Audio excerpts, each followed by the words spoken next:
Cual se lo prometí, información recorriendo la noticia ahora en Perú. Carmen Alvarado toca un tema hoy bastante sensible. Carmen, compañera, contigo. ¿Cómo estás, Andy? Un placer reconectarme contigo. Buen día para todos nuestros televidentes, para toda América Latina. Y tenemos que hablar de un tema sensible. Así es, crisis alimentaria. Cuando hablamos de crisis alimentaria en el territorio nacional, también hablamos de desnutrición crónica. Pero vamos a abordar el tema de los menores de 5 años, porque debo decirte que ha subido a 12.2% según los últimos sondeos. Y por eso, en estos momentos yo tengo a mi entrevistado Henry Torres, subdirector de la ONG Acción contra el Hambre. Un placer, Henry, abordar contigo este tema y nos puedas dar alcances. Un placer para nosotros poder conversar sobre esta temática. Correcto. En líneas generales, ¿qué lectura le da estas cifras en comparación también a los otros años? Porque, Andy, seguramente en pantalla ya vamos a poder ver este comparativo en menores de 5 años con desnutrición crónica rural desde el 2019 hasta el 2024, periodo 1. Y vemos, por ejemplo, en el rural de 24.5% pasó a 22.1%, en urbana de 7.6% a 8.3%. Sí. Ese es, digamos, lo que llama la atención, ¿verdad? Exactamente, sí. Lo interesante de aquí es poder analizarlo de un punto de vista de valor absoluto. Las poblaciones por lo general se congregan en zonas urbanas, entonces un porcentaje de una zona urbana no es el mismo volumen, no es la misma cantidad de personas que una zona rural que está más dispersa. Claro. Entonces, cualquier incremento en la zona urbana va a tener un énfasis muy fuerte en una data nacional, ¿no? Entonces estamos hablando de 12.2 de incremento en este primer reporte de ENDES 2024-1, que lo que hace es analizar una parte de la muestra, que al final completa todo el año para darnos un reporte general, pero ya nos marca una alarma, una tendencia de este incremento, ¿no? Que obviamente tiene un impacto en la población infantil, empeñando su futuro. Claro, pero aquí hay algo paradójico, ¿no? Porque hay muchas iniciativas, emprendimientos de privados que son muy interesantes, teniendo en cuenta también la diversidad alimenticia que tenemos. Sí. Y por otro lado, tenemos políticas públicas desde el gobierno que no funcionan, que no se ejecutan o que al menos ni siquiera se plantean. Entonces, aquí también esta organización, esta ONG que usted dirige, ¿no? ¿Qué tipo de recomendaciones le han dado? También si ha habido mesas técnicas de sustento para poder abordar esta problemática de una forma más consistente. Sí, a lo largo de la historia, porque el problema de desnutrición crónica no es de ahora, viene de mucho tiempo, vemos que uno de los que ha desencadenado este impacto es la situación de COVID, que lo que muestra es un poco la debilidad que se ha tenido en los avances que ya se habían venido consiguiendo, porque se consiguieron buenos avances. Nos vino la pandemia, nos afectó un tema que a veces pasa de lado en los temas de salud, como son los medios de vida. El empleo, emprendimiento en zonas urbanas, en zonas rurales, tiene un impacto para poder acceder a alimentos. Lo que hemos aprendido, eso sí, es que el sector, por ejemplo, salud, tiene lineamientos importantes, la población misma ya conoce cómo alimentarse de mejor manera. El tema es cuando sale de un establecimiento de salud o sale con esa recomendación y ahora cómo accedo a ese alimento de alto valor nutritivo como proteína, carne, si no tengo en los recursos de mi hogar, ¿no?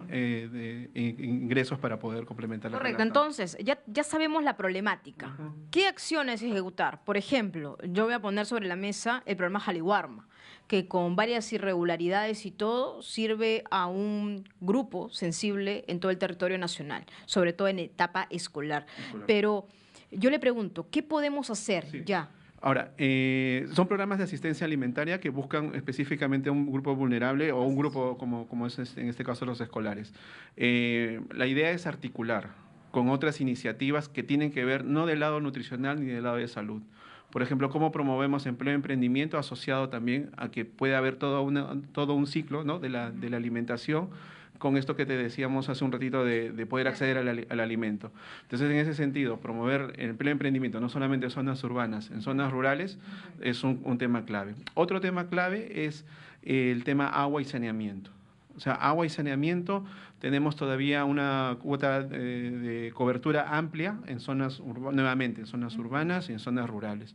Eso te lleva a la manipulación de alimentos, al cuidado propio de los niños y, digamos, no está asociado, ¿no?, a una alimentación, pero sí está asociado a prácticas saludables para lo que es el desarrollo normal de un infante. Claro, Andy, y esto es muy importante porque ya a los 2 años de vida de un niño, ya el 80% del cerebro está formado. Entonces, indispensable que en ese periodo haya una buena nutrición y esto va a generar, sin lugar a dudas, repercusiones en su vida adulta, en el tema de incluso generar conocimiento, adaptarse y simplemente también comenzar a tener otro tipo de habilidades, que es tan sustancial para poder desarrollarse como individuo. Entonces, es un tema tan fundamental, pero lamentablemente no lo vemos ni siquiera como una prioridad de la agenda por parte del Ejecutivo. Bueno, en la agenda del Estado se están quedando varios puntos. Creo que nos toca desde el lado también de la cooperación también empujar a nuevamente recolocar los temas, colocar las estrategias que se han desarrollado, porque lo podemos ver a nivel de país y a nivel de país nosotros sí podemos decir también que tenemos experiencias muy positivas en reducción de la desnutrición crónica, de reducción de la anemia. Eso es un punto muy importante, la reducción de la anemia, ¿no?, que se ha visto también. Sí, que es otra variable de la desnutrición, que es otra forma de ver la dificultad que viene atravesando las familias, ¿no?, para acceder a alimentos. Correcto. Y esa brecha, ¿cómo saltamos esa brecha con pequeñas iniciativas? Sí, exactamente. Ahí lo que nosotros nos da como una estrategia muy positiva es trabajar a nivel local. Con los gobiernos locales, con estos programas que mencionas tú, que están ubicados, pero no desde el diseño, no desde la estrategia, sino desde la operativa, desarrollando campañas, desarrollando acciones en su mismo territorio con su población. Y sobre todo la municipalidad, los alcaldes que conocen y dominan bien su territorio, conocen dónde está la población.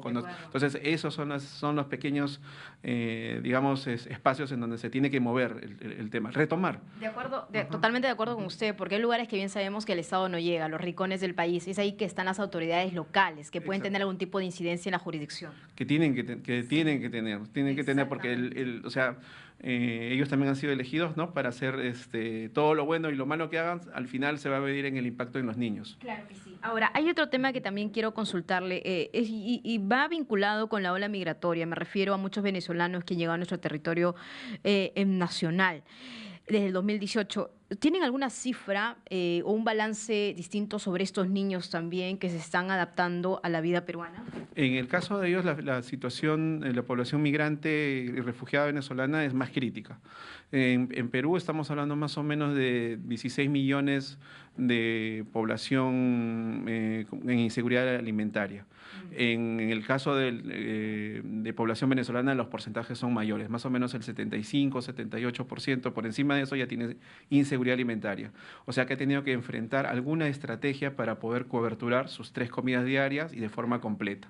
Entonces ya estamos tocando, o sea, esa población ha tocado fondo con disminución de cantidades o disminución de raciones o venta de activos también puede ser, porque hay que recurrir a algo de eso. Los indicadores de eso nos van a ir mostrando. El Ministerio de Salud ha tenido un esfuerzo interesante en poder disgregar población que viene de familias venezolanas con población que viene de familias peruanas. Y ahí se ve incrementos, o sea, digamos, diferencias, sobre todo en otro indicador que es de nutrición aguda también. Qué interesante. Muchas gracias por estos detalles. Ha sido Henry Torres, subdirector de la ONG Acción contra el Hambre. Andy, yo vuelvo contigo en estudios. Gracias, Carmen Alvarado, por esta información. Seguiremos en contacto, compañera. Tengan ambos una buena tarde.